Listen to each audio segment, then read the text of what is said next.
ಈ ಫ್ಯಾನ್ಸ್ ವಿಚಾರಕ್ಕೆ ಸಂಬಂಧಪಟ್ಟಂತೆ ಸ್ಟಾರ್ ವಾರ್ ಶುರುವಾಗ್ಬಿಟ್ಟಿದೆ ಅನ್ನೋದು ಬಹಳ ಸ್ಪಷ್ಟವಾಗಿ ನೋಡೋದಕ್ಕೆ ಸಿಗ್ತಾ ಇದೆ. ಪ್ರಮುಖವಾಗಿ ರಮ್ಯಾ ಅವರಾಯಿತು, ಬಟ್ ಈಗ ಪ್ರಥಮ್ ಅವರ ಮೇಲೆ ಈ ಡಿ ಬಾಸ್ ಫ್ಯಾನ್ಸ್ ಹಲ್ಲೆಗೆ ಮುಂದಾಗಿದ್ರು, ಧಮಕಿ ಹಾಕಿದ್ರು ಅನ್ನುವಂತಹ ವಿಚಾರಗಳಿತ್ತಲ್ಲ, ಅದಕ್ಕೆ ಪ್ರಥಮ್ ಮತ್ತೊಂದು ವಿಡಿಯೋನ ರಿಲೀಸ್ ಮಾಡಿದ್ದಾರೆ. ಮತ್ತೆ ಜೋರಾಗ್ತಾ ಇದೆ ಡಿ ಫ್ಯಾನ್ಸ್ ಪ್ರಥಮ್ ನಡುವಿನ ಫೈಟ್. ಟಾಯ್ಲೆಟ್ ನಲ್ಲಿ ನಿಂತ್ಕೊಂಡು ದರ್ಶನ್ ಫ್ಯಾನ್ಸ್ಗೆ ಪ್ರಥಮ್ ಕ್ಲಾಸ್ ತೆಗೆದುಕೊಂಡಿದ್ದಾರೆ. ಡಿ ಕಂಪನಿ ಅಲ್ಲ, ಅದು ಡುಬಾಕ್ ದರ್ಬೇಸಿ ಕಂಪನಿ ಅಂತಲ್ಲ ಆಕ್ರೋಶ ವ್ಯಕ್ತಪಡಿಸಿದ್ದಾರೆ. ಇಂಟೆಲಿಜೆನ್ಸಿ ಮೂಲಕ ತನಿಖೆ ಮಾಡ್ತಾರೆ, ಎಲ್ಲಾ ಕೇಸ್ ಅವರಿಗೆ ಕೊಟ್ಬಿಡಿ. ಚಿಪ್ಪು ಪಪ್ಪು ತಿನ್ನೋದಕ್ಕೆ ನಾನು ಹೋಗಿಲ್ಲ, ಆ ಥರ ತಿಂದಿದ್ರೆ ನಾನು ಇಷ್ಟು ಸುಂದರವಾಗಿರೋದಕ್ಕಾಗ್ತಾ ಇತ್ತಾ ಅನ್ನೋದನ್ನ ಅವ್ರು ಪ್ರಶ್ನೆ ಮಾಡ್ತಿದ್ದಾರೆ. ಅವ್ರು ಹೇಳೋದು, ಇಡೀ ಕರ್ನಾಟಕದಲ್ಲಿ ನನ್ನಷ್ಟು ಸುಂದರ ವ್ಯಕ್ತಿ ಯಾರಾದರೂ ಇದ್ದಾರಾ ಅನ್ನೋದನ್ನ ಪ್ರಥಮ್ ಅವರು ಪ್ರಶ್ನೆ ಮಾಡ್ತಿದ್ದಾರೆ. ಏನ್ ತಮಾಷೆ ಮಾಡಿದ್ರು ಡಿ ಬಾಸ್ ಫ್ಯಾನ್ಸ್ನ ಕಾಲೆಳೆಯುವಂತಹ ಪ್ರಯತ್ನಗಳು ಈ ವಿಡಿಯೋ ಮೂಲಕ ಆಗಿದೆಯೋ ಗೊತ್ತಿಲ್ಲ. ಒಟ್ಟಿನಲ್ಲಿ ವಿಡಿಯೋವನ್ನ ಕೂಡ ನಿಮ್ಮ ಮುಂದೆ ಇಡ್ತೀವಿ. ಪ್ರಥಮ್ ಏನ್ ಮಾತನಾಡಿದ್ದಾರೆ ಅದು ಕೂಡ ಟಾಯ್ಲೆಟ್ ಅಲ್ಲಿ ನಿಂತ್ಕೊಂಡು ಡಿ ಬಾಸ್ ಫ್ಯಾನ್ಸ್ಗೆ ಈ ರೀತಿ ತರಾಟೆಗೆ ತೆಗೆದುಕೊಂಡಿದ್ದಾರೆ ಪ್ರಥಮ್.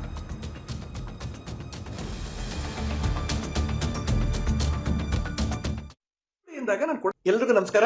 ನನಗೆ ಈ ಸೆಲ್ಫಿ ವಿಡಿಯೋಸ್ ಎಲ್ಲ ಅಷ್ಟು ಮಾಡಕ್ ಬರಲ್ಲ, ಸೊ ಫಸ್ಟ್ ಟೈಮ್ ಮಾಡ್ತೇನೆ, ದಯವಿಟ್ಟು ಶೇರ್ ಮಾಡಿ. ನಾನು ಫಸ್ಟ್ ಟೈಮ್ ಕೇಳ್ಕೊಳ್ತಾ ಇದ್ದೀನಿ, ಈ ರಾಷ್ಟ್ರೀಯ ತನಿಖಾ ಸಂಸ್ಥೆ NIA, Interpol, cyber crime, intelligence ಎಲ್ಲ ದೇಶದ ಬಹಳ ದೊಡ್ಡ ಬಹುಕಾರಿಕಾ ಸಂಸ್ಥೆಗಳು. ಇದೆಲ್ಲ ನಿಲ್ಸ್ಬಿಡಕ್ಕೆ ಹೇಳಿ, ಮುಚ್ಚಿಬಿಡಕ್ಕೆ ಮುಚ್ಚಿಬಿಟ್ಟು ಯಾವ್ದೋ ಡಿ ಕಂಪ್ನಿ, ಡುಬಾಕ್ ಕಂಪ್ನಿ, ದರ್ವೇಸಿಗಳ ಕಂಪ್ನಿ ಅಂತ ಐತೆ, ಇವರು ಕೊಟ್ಬಿಡಿ, ಎಲ್ಲ ಕೇಸು ಸಾಲ್ವ್ ಮಾಡ್ಬಿಡ್ತಾರೆ. ಏನೋ ಎಲ್ಲ ಇಂಟೆಲಿಜೆನ್ಸ್ ಪ್ರಕಾರ ಏನು ಇನ್ವೆಸ್ಟಿಗೇಷನ್ ಮಾಡಿ ಹೇಳ್ಬಿಟ್ರಂತೆ, ಚಿಪ್ಸು ಪಪ್ಸು ಮ್ಯಾಟ್ರ್ ಅಂತೆ, ಚಿಪ್ಸ್ ತಿನ್ನಕಲ್ಲ ರೌಡಿಗಳ ಹತ್ರ ಹೋಗಿದ್ದಂತೆ. ಏನು ನಿಮ್ಗೊಂದು ಚೂರಾದ್ರೂ ಕಾಮನ್ ಸೆನ್ಸ್ ಬೇಡವಲ್ಲ? ಶಿಕ್ಷಣ ಬಹಳ ಇಂಪಾರ್ಟೆಂಟ್ ಕಂಡ್ರು, ಜ್ಞಾನ ಇಂಪಾರ್ಟೆಂಟ್. ಸರಿ, ಇನ್ನೊಂದು ಹೇಳ್ತೀನಿ ಕೇಳಿ, ನನ್ನ ಲೈಫಲ್ಲಿ ಸಂಸ್ಕರಿಸಿದ ಪದಾರ್ಥ ನಾನು ತಿನ್ನಲ್ಲ. ಸಂಸ್ಕರಿಸಿದ್ದ ಅಂದ್ರೆ ಏನ್ ಗೊತ್ತಾ? ಈ ಚಿಪ್ಸು, ಪೆಪ್ಸಿ, ಪ್ಯಾಕೆಟ್ ಡ್ರಿಂಕ್ಸ್, ಇದು ಅಥವಾ ಇದು ಯಾವುದು ಚಿಪ್ಸ್, ಇದು ಯಾವುದು ನಾನು ತಿನ್ನಲ್ಲ. ಅದಕ್ಕೆ ನಾನು ಇಷ್ಟು ಸುಂದರವಾಗಿಲ್ಲ. ಕರ್ನಾಟಕದಲ್ಲಿ ನನ್ನಷ್ಟು ಚೆನ್ನಾಗಿ ಯಾರು ಇರಲ್ಲ. ಅದಕ್ಕೆ ಈ ಫಿಟ್ನೆಸ್, ನಾನು ಜಿಮ್ಗೆ ಹೋಗಲ್ಲ, ಏನು ಮಾಡಲ್ಲ. ಅದು ತಿನ್ನಕ್ಕೆ ರೌಡಿಗಳ ಹತ್ರ ಹೋಗಿದ್ದು. ಏನ್ರು ನಿಮ್ದು ಒಂದು ಬಾಳೆನ್ರು, ಅದ್ಯಾವುದೋ ಡಿ ಕಂಪ್ನಿ, ಡುಬಾಕ್ ಕಂಪ್ನಿ, ಅದು ದರ್ವೇಸಿಗಳ ಕಂಪ್ನಿ ಅಂತ ಇಟ್ಕೊಳ್ಳಿ. ನೀವು ಎಲ್ಲ ಇಂಟೆಲಿಜೆನ್ಸ್ ಬಿಟ್ಬಿಡ್ಬೇಕು, ಎಲ್ಲಾ ತನಿಖೆ ನೀವೇ ಮಾಡು. ಆಮೇಲೆ ಇವ್ರು ಎಷ್ಟು ಚೆನ್ನಾಗಿ ಹೇಳ್ತಾರೆ ಅಂದ್ರೆ, ಏನದು ಅಲ್ಲಿ ಬಂದಿದ್ದವ್ರು ಯಾರು ದರ್ಶನ್ ಸರ್ ಫ್ಯಾನ್ಸ್ ಅಲ್ಲಿ ಬಂತೆ, ಸಂತೋಷ. ಫ್ಯಾನ್ಸ್ ಅಲ್ಲ ನೀವು ಹೆಂಗ್ರೋ ಎನ್ಕ್ವೈರಿ ಮಾಡ್ತೀರಿ, ಫ್ಯಾನ್ಸ್ ಅಲ್ದೇ ಇರೋ ನಿಮ್ಗೆ ಹೆಂಗ್ರೋ ಎನ್ಕ್ವೈರಿ ಮಾಡಕ್ಕೆ ಕಂಟೆಂಟ್ ಸಿಗ್ತದೆ. ನನಗೆ ಪಾಪ ನನಗೆ ಬಹಳ ಪ್ರೀತಿ ಇದೆ ಅವ್ರ ಮೇಲೆ. ಒಂದು ವಿಚಾರ ಹೇಳ್ತೀನಿ ಕೇಳಿ, 3 days ಇಂದನೇ ಕೊಡಕ್ಕೆ ಹೋಗಿದೆ. ಯಾಕೆ ಕೊಟ್ಟಿಲ್ಲ ಅಂದ್ರೆ, ತುಂಬಾ ಆಪ್ತರೊಬ್ರು, ದೊಡ್ಡವರೊಬ್ರು, ಇಬ್ರಿಗೂ ಮಧ್ಯದಲ್ಲಿರುವಂತಹ ಅತ್ಯಂತ ಆಪ್ತರು, ಪ್ರಥಮ್ ಅವರೇ ನಾನು ಇದನ್ನ ಸಾಲ್ವ್ ಮಾಡ್ಕೊಡ್ತೀನಿ, ಬಿಟ್ಬಿಡಿ ಅಂದ್ರು. ಬಿಟ್ಬಿಡಿ ಅಂದಾಗ ನಾನು ಕೊಡೋದು ಬೇಡ ಅಂತ ಸುಮ್ಮನಿದ್ರೆ, ಇವ್ರು ನೋಡಿದ್ರೀಗ ಕುತ್ಕೊಂಡು ಪೆಪ್ಸು ಚಿಪ್ಸು ಮ್ಯಾಟ್ರ್ ಅಂತ. ನಿಮ್ ಯೋಗ್ಯತೆಗೆ ನಾಳೆ SP ಏನಾಗಿದೆ, ಮಾಯಮಣ್ಣ ಅವ್ರನ್ನ DK ಶಿವಕುಮಾರ್ ಅವ್ರನ್ನ ಕೇಳ್ಕತೀನಿ, ನಿಮ್ ಕೈ ಮುಗಿತೀನಪ್ಪ, ದಯವಿಟ್ಟು ಇದನ್ನ ಕೊಡಿ. ಏನಂದ್ರೆ ಇದು ಶಿಕ್ಷಣ ಭಾಗ್ಯ ಅಂತ ಕೊಡಿ. ಈ ಒಂಚೂರು ಜ್ಞಾನ ಇಲ್ಲ ಮಾಡ್ತವೆ. ಅಯ್ಯೋ ದೇವ್ರೆ, ಇವನ್ನೆಲ್ಲ ಇಟ್ಕೊಂಡು ರಾಜ್ಯ ಅದು ಹಿಂಗ್ ಉದ್ದಾರದ್ದು. ಆ ಡಿ ಕಂಪನಿ ಅಂತ, ಅಬ್ಬಾಬಾಬಾ, ಡಿ ಅಂದ್ರೆ ಒಂದೇನಂದ್ರೆ ಅದು ಯಾವ್ದು ಕಂಪ್ನಿ, ಅದ್ರ ಹೆಸರು ಹೇಳ್ತೀನಿ ತಾಳಿ. ಅವನು ಡಾನ್, ಅವನ ಹೆಸರೇನಿದ್ದ, ಅವನು ದಾವೂದ್ ಇಬ್ರಾಹಿಂ, ಡಿ ಕಂಪ್ನಿ ಅಂತ ಇಟ್ಕೊಂಡಿದ್ದ. ಆ ಹೆಸರು ಮಾಡ್ಕೊಂಡಿದ್ದೀರಾ ಅಂದ್ರೆ, ನೀವು ದೊಡ್ಡ ಇನ್ವೆಸ್ಟಿಗೇಷನ್ ಮಾಡ್ರಿ, ದೊಡ್ಡ ಪುಡಾಂಗಳು, ನೀವೆಲ್ಲ ದೊಡ್ಡ ಪುಡಾಂಗಳು, ನೀವು ಎನ್ಕ್ವೈರಿ ಮಾಡ್ಬಿಟ್ರಿ ನಿಮ್ಮ ಯೋಗ್ಯತೆಗೆ. ನಾನು SP ಹೇಳ್ತಾರೆ, ಫಸ್ಟ್ ಈ ತರ ಫಾಲ್ಸ್ ನ್ಯೂಸ್ ಸಬ್ಸದ್ ಬಿಡಿ. ಪಪ್ಸು ಚಿಪ್ಸು ತಿನ್ನಕ್ಕೆ ನಾನು ಹೋಗಲ್ಲ, ಕರೆಕ್ಟಾಗಿ ಹೊಟ್ಟೆ ತುಂಬಾ ಊಟ, ಪೂಜೆಗೆ ಅಂತ ಹೋಗಿದ್ದು. ದೇವ್ರ ವಿಚಾರನ ಪಪ್ಸು ಚಿಪ್ಸ್ ಸೇರಿಸ್ಬೇಡಿ. ನಿಮ್ಗೆ ಯಾವನ ಬಂದು ಹೇಳ್ಬಿಟ್ಟಂತೆ, ಅವನು ಅದನ್ನ ಕೇಳಕ್ಕೆ ಪಪ್ಸ್ ತಿನ್ನಕ್ಕೆ ಅವ್ರ ಹತ್ರ ಹೋಗಿದ್ದೆ. ಒಬ್ಬ ರೌಡಿ ಹತ್ರ ಬಂದು ಪಪ್ಸ್ ಕೊಡಿ, ಚಿಪ್ಸ್ ಕೊಡಿ ಅಂತ ಕೇಳಕ್ಕಾಯ್ತಲ್ಲ, ಏನ್ ನಡೀತು? ಇವರು ವೆಪನ್ ತೆಗೆದಿದ್ರಲ್ವಾ, ಅದನ್ನ ಕೇಳಿ, ಅದನ್ನ ಬಿಟ್ಬಿಟ್ಟು ಪಪ್ಸ್ ತಿನ್ನಕ್ಕೆ ಹೋದ, ಚಿಪ್ಸ್ ತಿನ್ನಕ್ಕೆ ಪ್ರಥಮ ಹೋಗಿದ್ದ. ಪಪ್ಸು ಚಿಪ್ಸ್ ನ ಮ್ಯಾಟ್ರ್ ಇದು ಅಂತ ಡಿ ಕಂಪ್ನಿ ಅವರು. ಇವ್ರು ಎನ್ಕ್ವೈರಿ ಮಾಡ್ಬಿಟ್ರೆ ಅದು ಒಂದು 2,000 ಜನ ಟ್ಯಾಗ್ ಮಾಡೋದು. ನಾನು ತಲೆನೋವು ಬಂದೈತೆ ಮನಿ ಕಂಡಿದ್ದೆ, ನೋಡ್ತೀನಿ ಒಂದು 200 ಜನ ಟ್ಯಾಗ್ ಮಾಡ್ಬಿಟ್ಟವೆ. ಅಯ್ಯೋ ಮುದೇವ್ಗಳೇ, ಹೋಗಿ ನೆಟ್ಟಿಗೆ ದುಡ್ದು ನಿಮ್ಮ ಅಪ್ಪ ಒಂದು ಸಾಕಿ. ಅಯ್ಯೋ ಕರ್ಮ, ಇದನ್ನ ಇಟ್ಕೊಂಡು ಏನ್ ಮಾಡ್ತೀರಿ? ಯಾವಾಗ ಉದ್ದಾರ ಆಯ್ತಿರೋ? ಜ್ಞಾನ ಇಟ್ಕೊಳ್ರೋ, ನಾಲೆಡ್ಜ್ ಇಟ್ಕೊಳ್ರೋ, ಶಿಕ್ಷಣ ಪಡ್ಕೊಳ್ರೋ. ಅಯ್ಯೋ ಕರ್ಮವೇ, ಯಾವಾಗ ಬುದ್ಧಿ ಕಲಿತಿರೋ? ಈಗ ಬಿಡಿ, ನಿಮ್ ದೇವ್ರು ಒಳ್ಳೇದ್ ಮಾಡ್ಲಿ. SP ಅವ್ರು ಏನಾಗಿದೆ ಮಾಹಿತಿ ಕೊಡ್ತಾರೆ, ಸ್ವಲ್ಪ ಜ್ಞಾನ ಇಟ್ಕೊಂಡು ಬುದ್ಧಿ ಕಲ್ತ್ಕೊಳ್ಳಿ, ದೇವ್ರು ನಿಮ್ಗೆ ಕಾಪಾಡ್ಲಿ. ಅದ್ಯಾವುದೋ ಡಗಲ್ಬಾಜಿ ಕಂಪ್ನಿ, ಡುಬಾಕ್ ಕಂಪ್ನಿನ ಯಾವ್ದೋ ಕಂಪ್ನಿ, ಅದು ಡಿ ಕಂಪ್ನಿ. ನೀವು ಇನ್ವೆಸ್ಟಿಗೇಷನ್ ಬಿಟ್ಬಿಟ್ಟು ಇನ್ಮೇಲೆ ಎಲ್ಲ ಕೆಲಸ ನಿಲ್ಲಿಸ್ಬಿಡಿ. ಆ ಪೆಹಲ್ಗಮ್ ಯಾಕಂಗಾಯ್ತು, ಅವ್ರು ಹೆಂಗ್ ನುಕ್ಕ ಬಂದ್ರು, ಇಂಟರ್ಪೋಲ್ ಎಲ್ಲ ಮಾಹಿತಿಗಳು ನಿಮ್ಮ ಹತ್ರ ಇರುತ್ತೆ. ನಿಮ್ ಯೋಗ್ಯತೆಗೆ ಎಷ್ಟು ನಿಮ್ಗೆ ಬೈಯಕ್ಕೂ ನಂಗೆ ಮನ್ಸ್ ಬರ್ತಾ ಇಲ್ಲ. ನನಗೆ ಎಲ್ಲೋ ಇದೀನಿ, ಅಲ್ಲಿ ಹೋಗಿದ್ದು ಟಾಯ್ಲೆಟ್. ಈ ಬಗ್ಗೆ ಮತ್ತಷ್ಟು ಡೀಟೇಲ್ಸ್ ಅನ್ನ ಕೊಡ್ತಾರೆ ಫಿಲಂ ಬ್ಯೂರೋ ಹೆಡ್ ಲಕ್ಷ್ಮೀನಾರಾಯಣ್ ದೂರವಾಣಿ ಸಂಪರ್ಕದಲ್ಲಿ. ಲಕ್ಷ್ಮೀನಾರಾಯಣ್, ಈಗ ಫ್ಯಾನ್ಸ್ ವಾರ್ಸ್ ಮಾತ್ರ ನಿಲ್ತಾ ಇಲ್ಲ, ಪ್ರಮುಖವಾಗಿ ಪ್ರಥಮ್ ಮತ್ತೆ ವಿಡಿಯೋ ಮಾಡೋ ಮೂಲಕ ಈ ಕೆರಳಿಸುವಂತಹ ಪ್ರಯತ್ನಗಳಾಗ್ತಾ ಇದೆ. ಅದನ್ನ ಬಿಟ್ಟು ಕಾನೂನಾತ್ಮಕ ಹೋರಾಟ ಮಾಡೋದು ಬೆಸ್ಟ್ ಅಂತ ಅನ್ಸಲ್ವಾ? ಎಕ್ಸಾಕ್ಟ್ಲಿ ಶ್ರುತಿ, ಇತ್ತೀಚೆಗೆ ಆಗ್ತಾ ಇರ್ತಕ್ಕಂಥ ಎಲ್ಲಾ ಬೆಳವಣಿಗೆಗಳನ್ನ ನಾವು ಅಬ್ಸರ್ವ್ ಮಾಡ್ತಾ ಇದೀವಿ ಸೂಕ್ಷ್ಮವಾಗಿ. At the same time police ಕಾಕಿ ಕೂಡ ಅವ್ರ ಮೇಲೆ ಒಂದು ಹದ್ದಿನ ಕಣ್ಣು ಇಟ್ಟಿದೆ ಅನ್ನೋದ್ರ ಬಗ್ಗೆ ಅರಿವಿಲ್ಲದಂತೆ ದರ್ಶನ್ ಅವರ ಒಂದಷ್ಟು ಪುಂಡ ಅಭಿಮಾನಿಗಳು ಪದೇ ಈ ತರದ ಒಂದು ಪ್ರಕರಣಗಳಲ್ಲಿ, ಈ ತರದ ಒಂದು ಘಟನೆಗಳಲ್ಲಿ ಮರುಕಳಿಸುವಂತ ಒಂದು ಬೆಳವಣಿಗೆಗಳನ್ನ ಮಾಡ್ತಾ ಇರ್ತಕ್ಕಂಥದ್ದು. ಅಂದ್ರೆ ರಮ್ಯಾ ಅವರು ಬಹಿರಂಗವಾಗಿ ದರ್ಶನ್ ಅವರ ಅಭಿಮಾನಿಗಳ ವಿರುದ್ಧ ಸಮರವನ್ನು ಸಾರಿರ್ತಕ್ಕಂಥದ್ದು ನಿನ್ನೆಯಷ್ಟೇ ಬಹಿರಂಗವಾಯಿತು. ಅವರು ಕಮಿಷನರ್ ಆಫೀಸ್ಗೂ ಹೋಗಿ ಒಂದು ಪ್ರಕರಣವನ್ನು ದಾಖಲು ಮಾಡಿ ಬಂದಿದ್ದಾರೆ, ದೂರನ್ನು ಕೊಟ್ಟು ಬಂದಿದ್ದಾರೆ ಅಫಿಷಿಯಲಿ, ಯಾರೆಲ್ಲ ಕೆಟ್ಟದಾಗಿ ಕಮೆಂಟ್ ಮಾಡಿದ್ರು ಅವ್ರ ವಿರುದ್ಧ.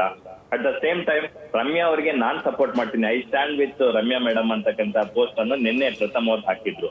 ಆದ್ರೆ ಪ್ರಥಮ್ ಅವ್ರಿಗೆ ಇದೇ ಜುಲೈ 22ನೇ ತಾರೀಕು ಏನು ದೊಡ್ಡಬಳ್ಳಾಪುರ ಸರೌಂಡಿಂಗ್ ಅಲ್ಲಿ ಒಂದಷ್ಟು 20ಕ್ಕೂ ಅಧಿಕ ರೌಡಿಗಳು ಬಂದು ರಕ್ಷಕ್ ಬುಲೆಟ್ ಅವರ ನೇತೃತ್ವದಲ್ಲಿ ಬಂದು ಅವರಿಗೆ ಮಾರಣಾಂತಿಕ ವೆಪನ್ ಏನಿತ್ತು ಡ್ಯಾಗರ್ ತೋರಿಸಿ ಅವ್ರ ಮೇಲೆ ಏನು ಕೊಲೆ ಬೆದರಿಕೆ ಹಾಕಿದ್ದಂತ ಪ್ರಕರಣ ಏನಿದೆ, ಅದರ ವಿಚಾರವಾಗಿ ದರ್ಶನ್ ಅವರ official fans page D company ಅಂತ ಒಂದಿತ್ತು, D company fans association registered official ಅಂತಕ್ಕಂತ ಒಂದು ಫ್ಯಾನ್ಸ್ ಪೇಜ್, ಅದರಲ್ಲಿ ಪ್ರಥಮ್ ಅವ್ರನ್ನ ಛೇಡಿಸಿ ಒಂದು ಪೋಸ್ಟ್ ಹಾಕಿದ್ರು ಅವರು. ಪ್ರಥಮ್ ಅವರ ಏನು ಈ ಕಾರ್ಯಕ್ರಮದಲ್ಲಿ ಚಿಪ್ಸ್ ಪಪ್ಸ್ ತಿನ್ಕೊಂಡು ರೌಡಿಗಳು ಅಂತ ಗೊತ್ತಿದ್ಕೊಂಡು ನೀವು ಸಭ್ಯರಾಗಿದ್ದಾಗ ಅಲ್ಲಿಂದ ಹೊರಗಡೆ ಬರ್ದೆ ಏನ್ ಮಾಡ್ತಿದ್ರಿ, ಅವ್ರ ಜೊತೆ ಕೂತ್ಕೊಂಡು ಜಗಳ ಮಾಡ್ಕೊಂಡ್ ಬಂದಿರೋದಕ್ಕೆ ನಾವ್ ಹೆಂಗ್ ಹೊಣೆ ಆಗ್ತೀವಿ, ಅದು ಅಫಿಷಿಯಲಿ ಫ್ಯಾನ್ಸ್ ಪೇಜ್ ಅಲ್ಲ, ನಮ್ಮ ಹತ್ರ ಲಿಸ್ಟ್ ಇದೆ ಫ್ಯಾನ್ಸ್ ಪೇಜ್ ಯಾವ್ದು ಅಂತ, ನಮ್ಮ ಪದಾಧಿಕಾರಿಗಳು ಯಾರಾದ್ರೂ ನಿಮ್ ಮೇಲೆ ಅಟ್ಯಾಕ್ ಮಾಡಿಸುದಾ, ಸುಮ್ನೆ ಯಾಕೆ ನಮ್ಮಗಳ ಮೇಲೆ ಇದ್ ಮಾಡ್ತೀರಾ, ಈ ವರ್ಷದಿಂದ ನೀವು ಮಾಡಿದಂತ ನಮ್ಮನ್ನ ಕೆರಳಿಸುವಂತಹ ಒಂದು ಹೇಳಿಕೆಯನ್ನ ನೀಡಿದ್ರಿ, ಆವಾಗ ಮಾಡಿದಂತ ಇದು ಇವಾಗ ಅವಾಗ ಇಮಿಡಿಯೇಟ್ ಹೋಗಿ ಪೊಲೀಸ್ ಕಂಪ್ಲೇಂಟ್ ನ ಲಾಡ್ಜ್ ಮಾಡ್ತೀರಾ, ಇವಾಗ 22ನೇ ತಾರೀಕು ಆಗಿರ್ತಕ್ಕಂಥ ಪ್ರಕರಣಕ್ಕೆ ಇನ್ನೂ ಹೋಗಿ ನೀವು ಪೊಲೀಸ್ ಸ್ಟೇಷನ್ಗೆ ಕಂಪ್ಲೇಂಟ್ ಲಾಡ್ಜ್ ಮಾಡಿಲ್ಲ ಅಂದ್ರೆ ಇದ್ರ ಅರ್ಥ ಏನು ಅಂತಕ್ಕಂತಹ ಒಂದು ಪೋಸ್ಟ್ ಅನ್ನ ಅವರು ತಡರಾತ್ರಿ ಶೇರ್ ಮಾಡ್ಕೊಂಡಿದ್ರು. ಅದಕ್ಕೆ ಪ್ರತ್ಯುತ್ತರವಾಗಿ ಪ್ರಥಮ್ ಅವರು ಒಂದು ಸೆಲ್ಫಿ ವಿಡಿಯೋ ಮಾಡಿ ಅವರ ಒಂದು ಪೇಜ್ ನಲ್ಲಿ ಅಪ್ಲೋಡ್ ಮಾಡಿದ್ದಾರೆ. ನೀವೇ NIA ಇಂಟರ್ಪೋಲ್ ಎಲ್ಲ ಆಗ್ತಾ ಇದೀರಾ, ಪಹಲ್ಗಾಮ್ದು ಎಲ್ಲ ಹೆಂಗಾಯ್ತು ನೀವೇ ಸಾಲ್ವ್ ಮಾಡ್ಬಿಡಿ, ಫಸ್ಟ್ ಆಫ್ ಆಲ್ ನಿಮ್ಗೆ ಶಿಕ್ಷಣ ಅನ್ನೋದೇ ಇಲ್ಲ, ಇದು ಡಿ ಕಂಪ್ನಿ ಅಲ್ಲ ಡುಬಾ ಕಂಪ್ನಿ, ಡಗಲ್ಬಾಜ್ ಕಂಪ್ನಿ ಅಂತಕ್ಕಂತ ಪದಗಳನ್ನ ಬಳಸಿ ಪ್ರಥಮ್ ಅವರು ಮತ್ತೆ ಡಿ ಕಂಪ್ನಿಗೆ ಅಂತಕ್ಕಂತ ದರ್ಶನ್ ಅವರ ಅಭಿಮಾನಿ ಪೇಜ್ಗಳ ಬಗ್ಗೆ ನಿಂದನೆ ಮಾಡಿರ್ತಕ್ಕಂಥದ್ದು ಇಲ್ಲಿ ನಮ್ಗೆ ಎದ್ದು ಕಾಣ್ತಾ ಇದೆ. ಅಂದ್ರೆ ಇದು ನಿರಂತರವಾಗಿ ಸಾಗ್ತಾ ಇದೆ, ಒಂಥರ ನಿಲ್ಲದ ಒಂದು ಇದಾಗ್ತಾ ಇದೆ. ಅವ್ರಿಗೆ ಇವರು ಕೌಂಟ್ರು ಪ್ರತಿ ಕೌಂಟ್ರು ಕೊಟ್ಕೊಂಡು ಹೋಗ್ತಾ ಇದ್ದಾರೆ. ಆದ್ರೆ ಪೊಲೀಸು ಅಥವಾ ಕಾನೂನು ಅಂತಕ್ಕಂಥದ್ದು ಒಂದಿದೆ, ಇದು ತುಂಬಾ ತಾರಕಕ್ಕೇರಿದ್ರೆ ಅವರು ಕೂಡ ಹದ್ದಿನ ಕಣ್ಣಿಟ್ಟಿದ್ದಾರೆ, ಯಾವಾಗ ಯಾವ ರೀತಿ ಬೇಕಾದ್ರೂ ಆಕ್ಷನ್ ತಗೊಂತಾರೆ ಅನ್ನೋದರ ಮಾಹಿತಿ ಅವ್ರಿಗೆ ಇಲ್ಲ ಅಂತ ಅನ್ಸುತ್ತೆ. ಬಹುಶಃ ಇವತ್ತು ಅಥವಾ ನಾಳೆ SP ಆಫೀಸ್ಗೆ ಪ್ರಥಮ್ ಅವರು ಹೋಗಿ ಒಂದು ಕಂಪ್ಲೇಂಟ್ ಅನ್ನ ಲಾಡ್ಜ್ ಮಾಡ್ತಾರೆ. ನಂತರ ಇದಕ್ಕೆ ಕಾರಣೀಭೂತರಾದಂತಹ ರಕ್ಷಕ್ ಬುಲೆಟ್ ಇರ್ಬೋದು ಅಥವಾ ದರ್ಶನ್ ಇದ್ದಂತಹ ಬ್ಯಾರಕ್ ನಲ್ಲೇ ಇದ್ದಂತಹ ರೌಡಿ ಒಬ್ರು ಇದ್ರು, ಅವರು ಕೂಡ ಬಂದು ನನ್ನನ್ನ ಬೆದರಿಸಿದ್ರು ಅಂತಕ್ಕಂಥ ಮಾಹಿತಿಯನ್ನ ಪ್ರಥಮ್ ಅವರು ಒಂದು ಫೋನ್ ಕಾಲ್ ಮೂಲಕ ಹಂಚ್ಕೊಂಡಿದ್ದಾರೆ. ಹಾಗಾಗಿ ಅವರೆಲ್ಲರನ್ನೂ ಕೂಡ ವಿಚಾರಣೆಗೆ ಕರೆಸುವಂತ ಸಾಧ್ಯತೆ ಇದೆ ಅಂತ ಹೇಳ್ಬೋದು.